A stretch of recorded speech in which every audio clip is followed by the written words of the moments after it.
السلام علیکم ورحمۃ اللہ تعالی وبرکاتہ۔ رب اشرح لی صدری ویسر لی امری واحلل عقدۃ من لسانی یفقہوا قولی۔ پچھلے کچھ دنوں سے ویڈیو کنٹینیو نہیں ڈال پا رہا تھا میں، لیکن انشاءاللہ اب ویڈیو ہماری کنٹینیو آئے گی۔ تو سورہ البقرہ کی آیت پہلی اور دوسری ہم بات کر چکے تھے اس پر۔ اب جو آیت ہے جو آج ہم بات کریں گے وہ ہے سورہ البقرہ کی آیت نمبر 3۔ تو چلیے شروع کرتے ہیں۔ اعوذ باللہ من الشیطان الرجیم، بسم اللہ الرحمن الرحیم۔ الذین یؤمنون بالغیب ویقیمون الصلاة ومما رزقناہم ینفقون، جس کے معنی ہے جو غیب پر ایمان لاتے اور نماز کو تمام حقوق کے ساتھ قائم کرتے ہیں، اور جو کچھ ہم نے انہیں عطا کیا ہے اس میں سے ہماری راہ میں خرچ کرتے ہیں۔ جو لوگ قرآن کریم کی ہدایت سے فائدہ اٹھاتے ہیں، یہاں ان کی صفات بیان فرمائی گئی ہے۔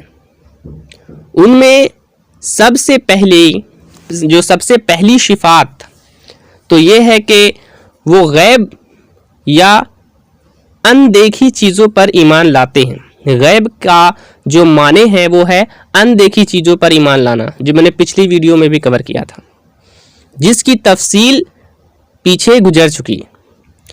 اس میں تمام ایمانیات داخل ہوں گے، جس کا خلاصہ یہ ہے کہ جو کچھ اللہ تعالیٰ نے قرآن کریم میں بیان فرمایا یا جو کچھ نبی کریم صلی اللہ علیہ وسلم نے ارشاد فرمایا اس سب پر ایمان لاتے ہیں۔ دوسری چیز نماز قائم کرنا بیان کی گئی ہے، جو بدنی عبادتوں میں سب سے اہم ہے۔ اور تیسری چیز اپنے مال میں سے اللہ تعالیٰ کے راستے میں خرچ کرنا، یعنی صدقہ کرنا، جس میں زکوٰۃ و صدقات آ جاتے ہیں، جو مالی عبادت ہے۔ تو نماز ایک بدنی عبادت ہے اور زکوٰۃ اور صدقہ ایک مالی عبادت ہے۔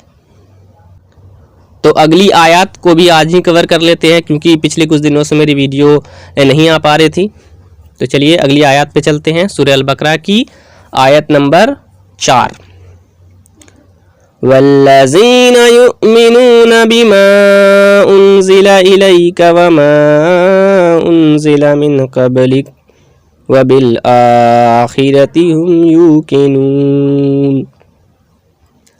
اور وہ لوگ جو آپ کی طرف نازل کیا گیا اور جو آپ سے پہلے نازل کیا گیا سب پر ایمان لاتے ہیں، اور وہ آخرت پر بھی کامل یقین رکھتے ہیں، یعنی اس بات پر ایمان رکھتے ہیں کہ جو وحی حضور اکرم صلی اللہ علیہ وسلم پر اتاری گئی وہ بھی بالکل سچی ہے، اور جو آپ سے پہلے مثلا حضرت موسیٰ، حضرت عیسیٰ علیہ السلام وغیرہ پر نازل کی گئی تھی وہ بھی بالکل سچی تھی، اگرچہ بعد میں لوگوں نے اسے ٹھیک محفوظ نہ رکھا بلکہ اس میں تشریف کر دی۔ اس آیت میں اس طرف بھی اشارہ کر دیا گیا ہے کہ وحی کا سلسلہ حضور اکرم صلی اللہ علیہ وسلم پر ختم ہو گیا۔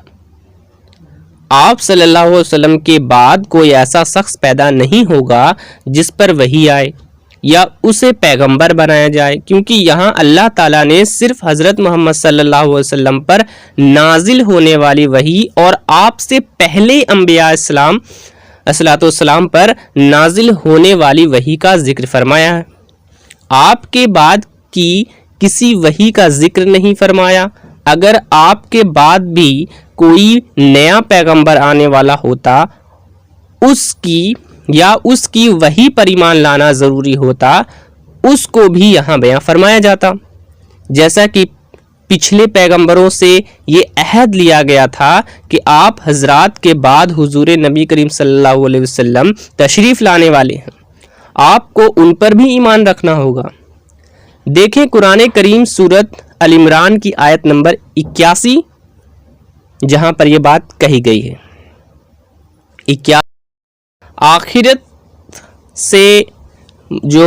آخرت سے مراد وہ زندگی ہے جو مرنے کے بعد حاصل ہوگی اور جو ہمیشہ کے لیے ہوگی، اور اس میں ہر بندے کو دنیا میں کیے ہوئے اعمال کا حساب دینا ہوگا، اور اسی کی بنیاد پر یہ فیصلہ ہوگا کہ وہ جنت میں جائے گا یا جہنم۔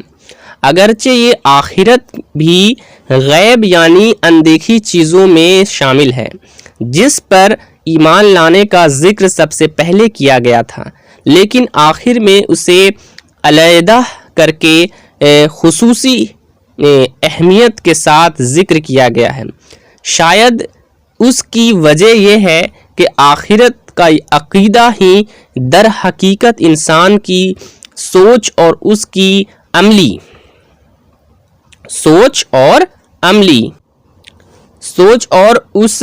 عملی زندگی کو صحیح راستے پر رکھتا ہے۔ جو انسان یہ یقین رکھتا ہے کہ ایک دن مجھے اللہ کے سامنے پیش ہو کر اپنے ہر عمل کا جواب دینا ہے، وہ کسی گناہ یا جرم کا ارتکاب پر کبھی ڈھڑائی کے ساتھ آمادہ نہیں ہوگا، جسے یقین ہے کہ ایک دن اسے اپنے رب کے سامنے اپنے اعمال کا جواب دینا ہے۔ تو آج کے لیے بس اتنا ہی، اگلی آیات کو انشاءاللہ کل کنٹینیو کرتے ہیں۔ جب تک کے لیے اللہ حافظ۔